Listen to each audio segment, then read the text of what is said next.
ગાયનું 10 કિલો તાજું ગોબર, પછી એમાં શુકલ નો ચાલે, તાજું ગોબર 10 કિલો, આ તાજું ગોબર છે, અને આ કોઈ પણ કઠોળનો લોટ 1.5 થી 2 કિલો, અને આમાં કાળા ગોળની રાબડી છે. કાળો ગોળ શા માટે કે કાળો ગોળ હોય ને એટલે દવા વગરનો હોય, અને 10 લીટર ગૌમૂત્ર અને 10 કિલો તાજું છાણ.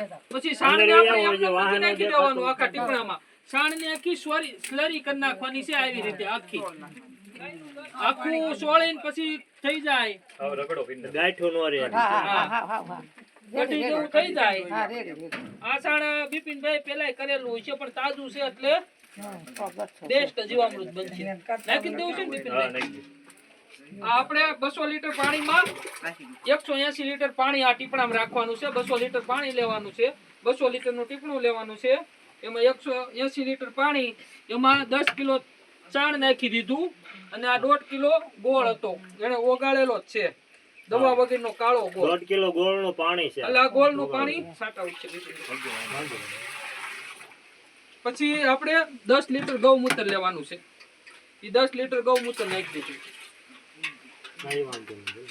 પછી કઠોળનો લોટ આવે એ આપણે કેમ છાણ હલાવ્યું એ રીતે આ ગાંઠું નો રહેવી જોઈએ. કઠોળનો લોટ નાખી દીધો. પછી આપણે એક મુઠ્ઠી અથવા એક ખોબો શેઢા પાળાની અથવા વડ નીચેની, પણ કોઈની જમીન અત્યારે તંદુરસ્ત નથી એટલે તમે બધા લોકો વડ નીચેની લ્યો ને તો હાલે. બિપિનભાઈ ની વાડીએ છે પણ બિપિનભાઈ ની જમીન આખી ઓર્ગેનિક છે, એમાં સજીવ માટી છે, એટલે આ સજીવ એની કઈ લેવી ન પડે, એટલે આપણે બિપિનભાઈ ના ખેતરની માટી નાખી દીધી. વડ નીચેની છે જો સામે એને ખેતરમાં વડ છે અને જમીન એની તંદુરસ્ત જ છે, ઓર્ગેનિક. એટલે ઈ પછી આને આપણે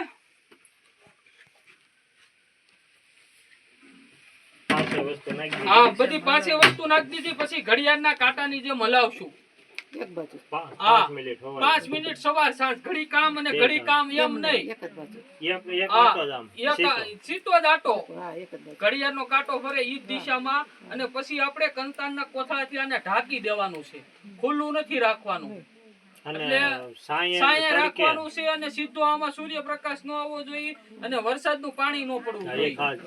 અને પછી આનો ઉપયોગ અત્યારે 72 કલાકમાં તમે કરી શકો, એટલે 2-3 દિવસમાં ઉપયોગ કરી શકો. શિયાળામાં તમારે ઉપયોગ કરવો હોય તો 7 દિવસ સુધી જીવામૃત બનતા વાર લાગે. તમને ખબર હોય કે દૂધમાંથી દહીં બનતા વાર લાગે શિયાળામાં, એમાં માથે કોથળા મૂકવા પડે ને આમ ગમે ત્યાં બોખલામાં મૂકવી તો દહીં જામે. એટલે જીવામૃત એક એવી વસ્તુ છે, આમાં બેક્ટેરિયા જ છે. કાલે આપણે ન કીધું કે 1 ગ્રામમાં 300 કરોડ સજીવ બેક્ટેરિયા છે, તો આમાં 10 કિલો છાણ આવ્યું તો ઈ દર 20 મિનિટે બેક્ટેરિયાની સાયકલ ડબલ થઈ જાય, દર 20 મિનિટે.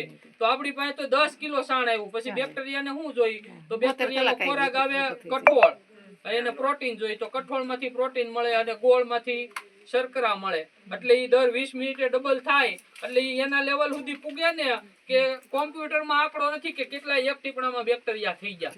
એ બધા વૈજ્ઞાનિકો હજી એમ નથી નક્કી કર્યું કે એક ટીપણામાં 200 લીટર ટીપણામાં આટલા બેક્ટેરિયા છે, એનું સંશોધન ચાલુ જ છે. પણ અને આ એક ટીપણું છે ને એ 6000 રૂપિયાનું કામ કરશે. 4 બેગ ખેતરમાં ડીએપી નાખશો ને એટલું કામ કરશે એક ટીપણું. અને ઈ તમારે 3 જ વર્ષ નાખવાનું છે. પણ 4થા વર્ષે નહીં નાખો ને તોય થાય, જમીનમાં અળસિયા જ ઉત્પન્ન થાય. પણ જ્યાં તમે જીવામૃત નાખો ત્યાં જમીનને ઢાંકી દેવાની છે, તો એનું રિઝલ્ટ આવશે.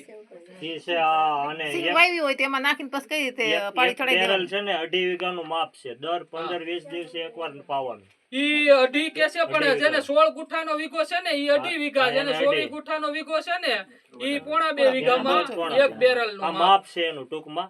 પછી વધુ પાવ તો હાલે, પાવ તો વાંધો નહીં. કઈ રીતે પાવાનું? આ સિંગ ને પાવું તો કઈ રીતે પાવાનું? પંપમાં ગરિયા કાઢી રેડી દેવાનું.